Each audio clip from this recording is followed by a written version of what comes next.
At the end of episode 6, Joel appears to be dying. When we return to find him with Ellie, he is in terrible shape. And in fact is telling her to leave him because he's not gonna make it. Ellie has to make that decision. In the moment she hesitates, we are brought back in time to an Ellie we have not met. We get to see what is it like to be a kid in this world. Before you get thrust on this crazy journey or find out you're immune to the cordyceps, it's just a kid in a military school that feels like she doesn't belong. She has no connection with anybody else, except for this one girl that left her. And she thought was dead because she was gone for so long. Are you okay? I'm fine. I just ran away for a bit, that's all. If you're going through some shit, you're supposed to, I don't know, talk to your best friend about it. Riley is Ellie's only friend, really, in the QZ zone. She also has quite a big crush on her. Their bond and their relationship is very real and pure and fun. They have a really interesting dynamic, and I loved working with Storm to create that.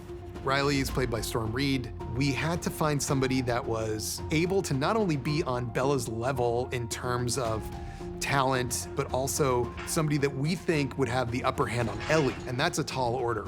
Turn right, open the door, tell me when you're there. Go. Fine.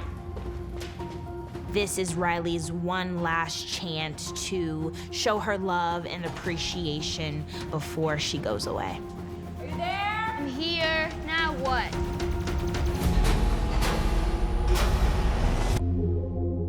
The metaphor for this episode was, what is it like to skip school in the post-apocalypse?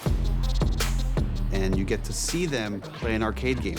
Imagine like an arcade game that Ellie has a poster of in her room. She probably read about it in some old video game magazine they'd found. They'd probably like seen the moves, and here they get to do it.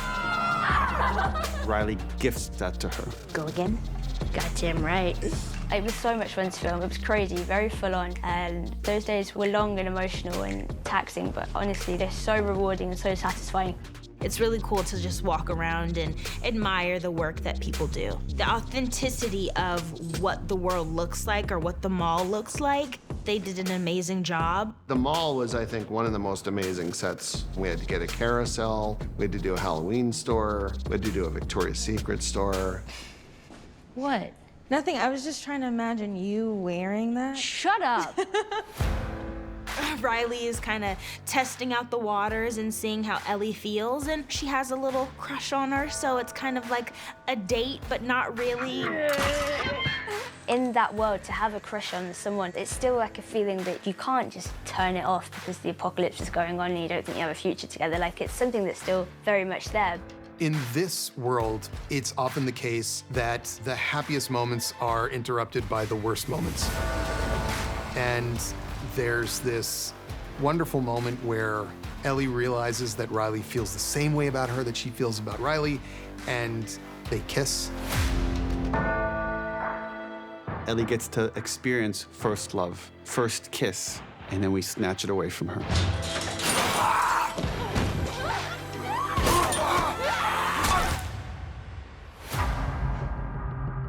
They're attacked and they are both infected. And they believe, quite certainly, that they are both going to die or turn into a monster. No! Where Ellie turns dark and violent, smashing the store up and screaming and just furious, Riley is quiet because Riley has experienced loss. The Ellie we're seeing now has never experienced loss. And Riley does say, we're all going to the same place. Some of us just get there faster than others. But we don't quit on the time we have together. And then cutting that with Joel when he tells Ellie, leave me, and he pushes her away. But that memory is ringing in Ellie's ears, and she knows that she's gonna fight to the bitter end, because the person she loves the most now in this world is Joel, and she'll go to any length to save him. Ellie is thinking about Riley. And she's thinking about the fact that Riley didn't quit on her. Riley didn't walk away. Riley didn't let Ellie kill herself. And Ellie's not walking away from Joel. And she walks right back down there and she says, I'm going to keep this moment for as long as I can For as long as I have you, I'm with you.